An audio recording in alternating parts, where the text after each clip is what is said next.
Penangkapan ketiga tersangka oleh tim Buser Polres Musirawas dilakukan di Jalan Hibrida 3, Kelurahan Lingkar Timur, Kecamatan Gading Cempaka, Kota Bengkulu. Ketiga pelaku yang ditangkap Fatria Muhammad Syarfi, warga Kecamatan Gading Cempaka, Kota Bengkulu, Ferdiansyah, warga Kelurahan Tanjung Raya, Kecamatan Lubuk Linggau Utara, dan Beri Atmaja, warga Kelurahan Megang Lintas, Lubuk Linggau Utara. Dari tangan pelaku, petugas berhasil mengamankan barang bukti 1 unit mobil dump truck berwarna kuning BG8244LG milik korban dan 1 unit mobil Agia warna merah milik pelaku yang digunakan untuk beraksi. Guna kepentingan penyelidikan, ketiga tersangka bersama barang bukti kini diamankan di Mapolres Musirawas.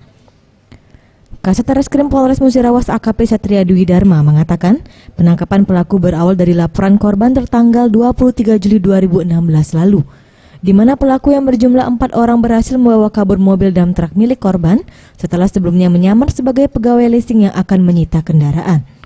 Mobil dump truck tersebut disalip oleh mobil Agia yang diduga oleh pelaku perampasan, kemudian dihadang dan kemudian para pelaku turun dari mobil tersebut dan langsung mengambil kunci kontak dan langsung merampas mobil dump truck tersebut dan langsung memberikan surat kosong yang mengakunya dari leasing SMS. Kronologis penangkapan, kita dapat informasi dari korban bahwa para pelaku itu ada di Bengkulu. Setelah mendapat informasi tersebut, kita langsung mengejar para pelaku itu di daerah Bengkulu.